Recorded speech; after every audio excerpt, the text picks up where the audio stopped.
centre d'art contemporain dans une abbaye du XIe siècle en pleine campagne, c'est le pari relevé brillamment depuis 30 ans à Meymac. Et pendant que la petite ville devenait l'épicentre de la création, la population locale découvrait les esthétiques les plus avant-gardistes. Quand on s'est installé à Meymac, on s'est demandé comment justement toucher le public de la région à dominante paysanne. Et on s'est dit, il y a une chose qu'ils connaissent, c'est le mouton. Parce qu'ici, on est un pays d'élevage de moutons. Donc on a fait une exposition sur le mouton. Et donc on avait réuni des œuvres extraordinaires de Queco, du Riburu, de Henry Moore, de Lalanne, etc. Donc on avait commandé des petits moutons en pâte d'amande, image de mouton 2, le dimanche 10 août 1980 à l'abbaye de Meymac, sous la présidence de M. Jacques Chirac, conseiller général de Meymac. Si le centre d'art propose des expositions thématiques, il présente aussi des monographies d'artistes, comme ici avec les peintures de l'Iranienne Nazarine Pouyandé, en résidence d'artiste à Chamallow l'été dernier. C'est un travail, alors presque, j'allais dire, de métissage, ou on pourrait même dire de créolisation. Ce sont des travaux assez crus, presque même parfois violents, presque de scènes orgiaques. On pourrait penser, je sais pas, à la Reine de Saba ou des choses comme ça. Et donc évidemment, c'est assez déstabilisant. Ce sont des œuvres qui sont là pour percuter un petit peu le public.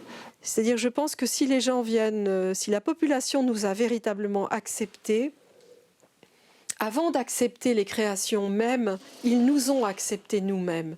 Et quand je dis nous-mêmes, c'est nous-mêmes, notre équipe. Nous ne sommes pas des météorites. Nous sommes là depuis près de 40 ans. Notre objectif n'est pas de faire aimer. Nous n'aurons jamais 100% de la population qui va adhérer. Mais est-ce que 100% de la population adhère au foot ? Que l'on comprenne ou que l'on ne comprenne pas, ça n'a aucune importance. En revanche, ce qui est important toujours, c'est de faire. Et il y a une chose qui est importante, enfin pour moi, c'est qu'à chaque fois que je suis rentrée à n'importe quelle exposition, que je suis rentrée dans ce centre d'art contemporain, eh bien j'en suis sortie différente. Chaque année, la façade de l'abbaye est confiée à un artiste international pour un calendrier de l'Avent géant. De quoi illuminer les longues nuits d'hiver des Corésiens. Par expérience, je sais combien il est difficile de faire passer la porte d'un lieu d'art contemporain.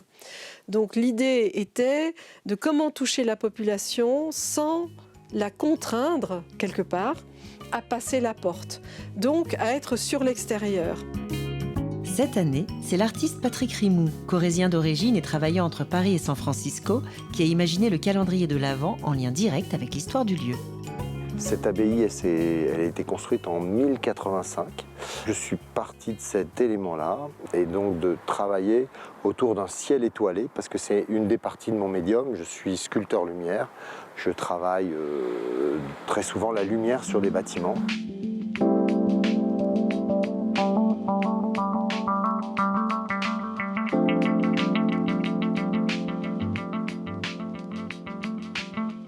Pour moi, il n'y a pas de petits projets, il n'y a que des personnes.